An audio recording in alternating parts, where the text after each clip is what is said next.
Ladies and gentlemen, please welcome Concordia's Test, Matthew 1, 2, Swift, 3. Céline Test, Cousteau, 1, filmmaker 2, and author, 3. and Test. His Excellency Guillermo Lasso, President of the Everything Republic okay? of Ecuador. Testing. Good.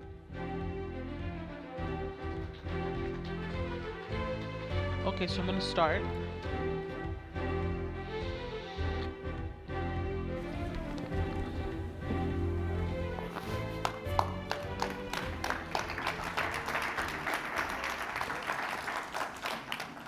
Thank you. Gracias. Thank you, everyone, for being Gracias a here todos for the por estar closing presente session of the para el 2023 cierre del Concordia 2023, Annual Summit. You've heard cumbre from over anual de 200 Concordia. speakers Han escuchado por in más a de room, in a 200 series of sessions representantes, with una serie almost de 4,000 presentación attendees, con with casi representatives of 4,000 101 participantes countries this year. representando But I could not think of a better conversation to wrap things up for this year's 13th Concordia Annual Summit than to hear from President Guillermo Lasso. I wanted to take a few minutes first to talk about and build off of what President Duque spoke to you all about earlier today with the release of our Amazonas Solutions Report.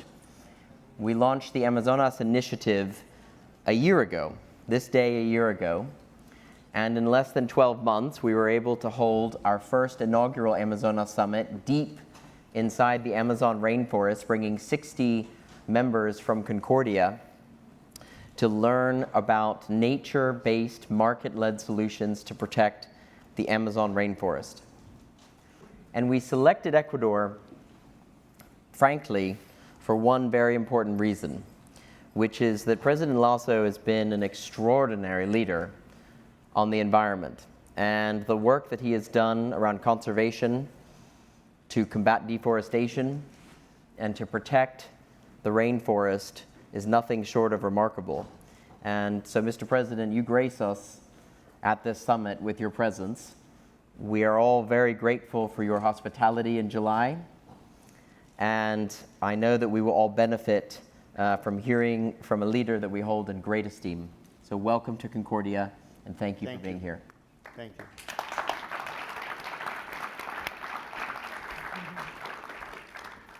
President Lasso, thank you for being here.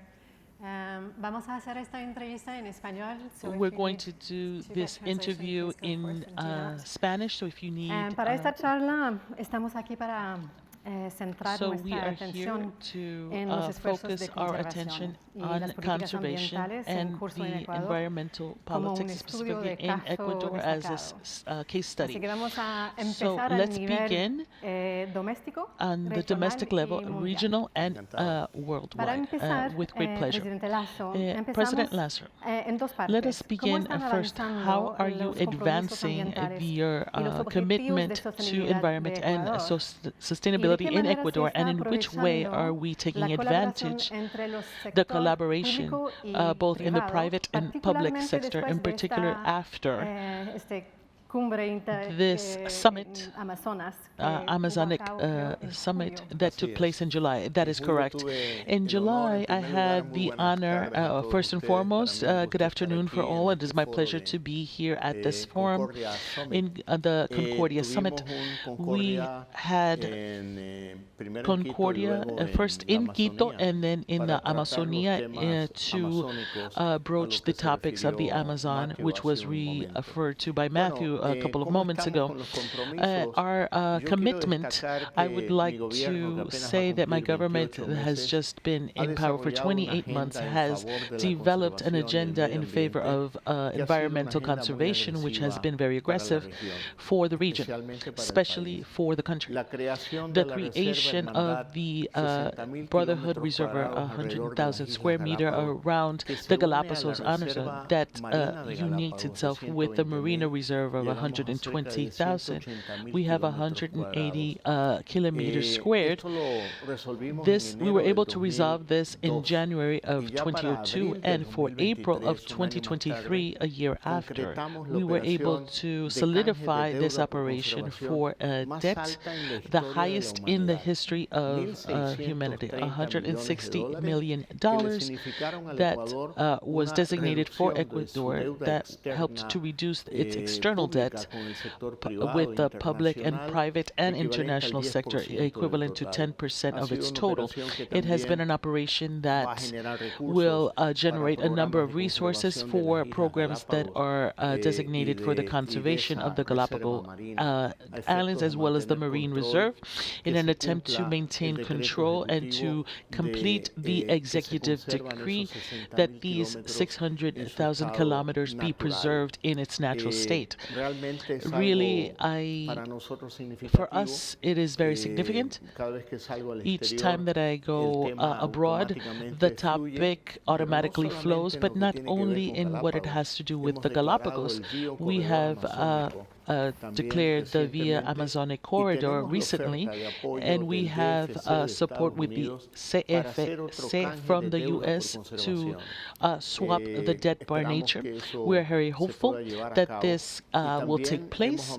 We have also increased our hydric reserve in the protected forest, and it has been an agenda that has been very important for Ecuador, but also for the region.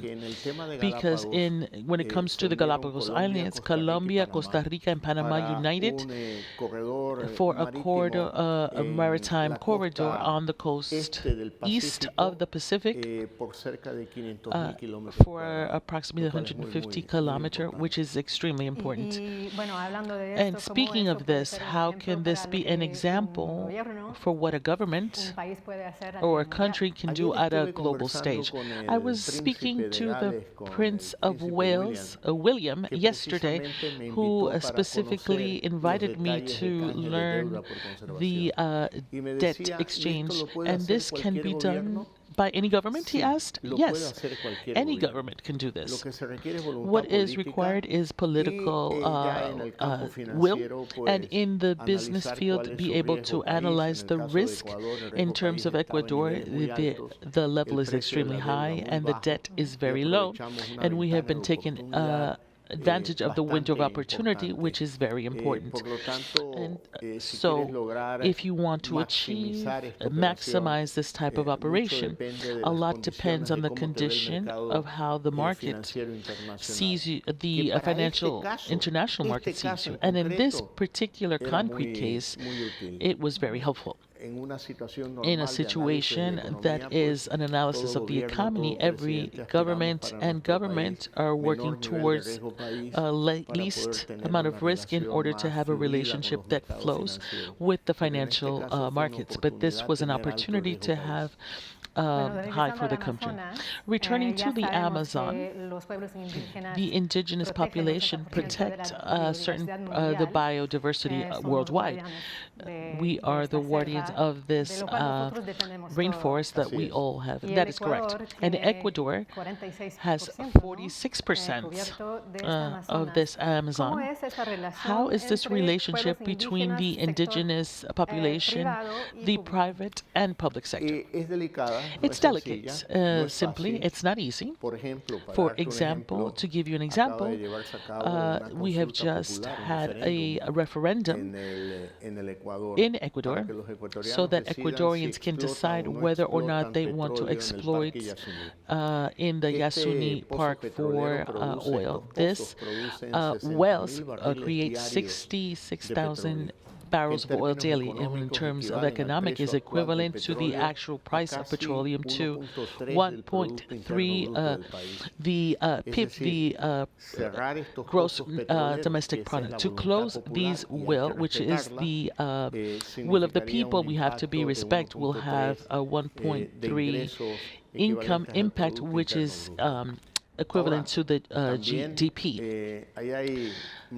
There are also nuances within the community around the Cantona Huaricaro, where is this gas well is located, they do not want it to be exploited because they will lose income and jobs, money for projects for health and school. I have explained that the health projects will continue, and therefore educational projects will continue because that is a responsibility of the state. They are concerned about employment. Of course, they live from this activity, but it is the people's wish, and that is what needs to be followed. And what would be other options, particularly for these people? Well, the swap of debt would be an example also in the Amazon, to have resources that will allow invest in community, reactivate their economy, and generate jobs, which is what they are concerned about. And what are your hopes for the future of Ecuador? My hope for the future of Ecuador is one of the mega diverse in the world. As the council who was the Minister of Environment, the Manica, is the biodiversity. And that is a new stage that the country is going through. We need to know how to use it to obtain financial benefits for all Ecuadorians. Through a sustainable and a circular economy, and through preservation of the environment, we can develop without the need of the negative consequences. For example, the exploitation of fossil fuels. Do you think this job with the Amazonic corridor, the other countries will follow suit with this idea? Well, the president of Brazil, Mr. Lasso Silva, was invited to the summit. I was not able to go, but our council person did attend, and that is the concern that he has. But there is a difference between those that talk and those that give results. In our case, the swap for the Galapagos marks a route that could be applied to throughout the Amazon, whereas Brazil, Colombian, Ecuadorian. I think the most important thing about this is that they're animals. We have to understand that there are animals that migrate. Yes, there are animals that migrate. In all this maritime corridor in Galapagos, there are 38 species that migrate. And obviously, we could see now the discovery of the Grepa Vial in Galapagos. We spoke with the Foreign Ministry. It's not possible to control. These are migrating birds above land and sea.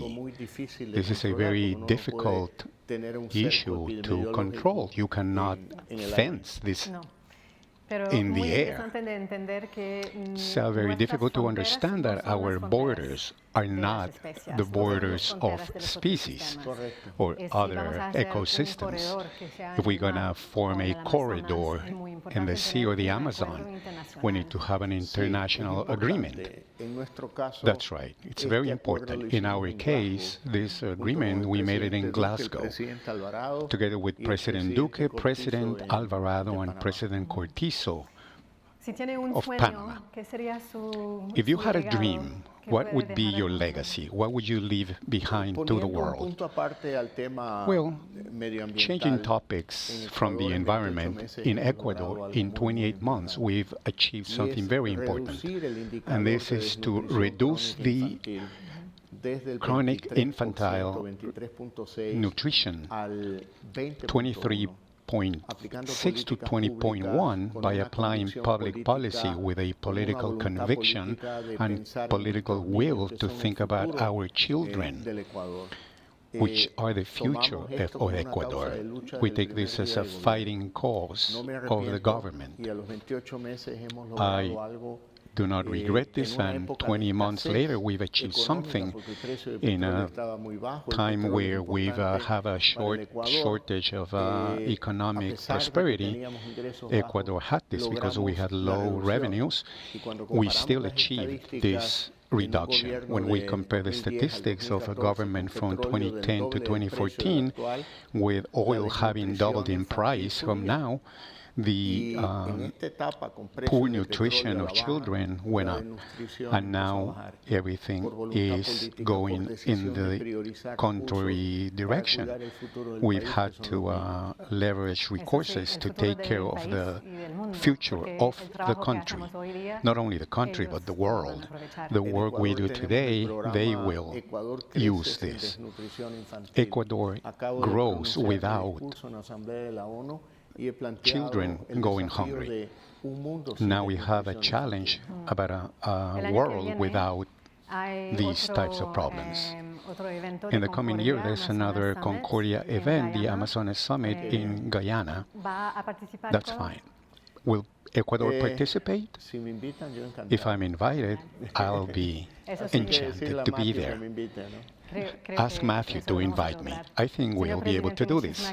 Mr. President, thank you very much. This is another phrase to give us some hope. Another phrase to give you hope. Of course. I think that the entire world now has its eyes seen in a war conflict that has no logic. It's absurd. We've raised our Ecuadorian voices at the Security Council of the States and in the UN, because this is an absurd war going on after the pandemic that we went through, and we saw the fragility of the human being.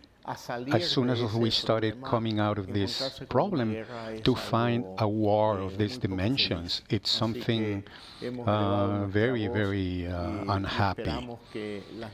So we hope that the UN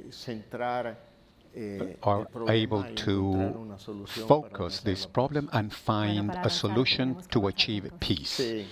To begin with, we need to advance together. President, thank you very much. Thank you very much.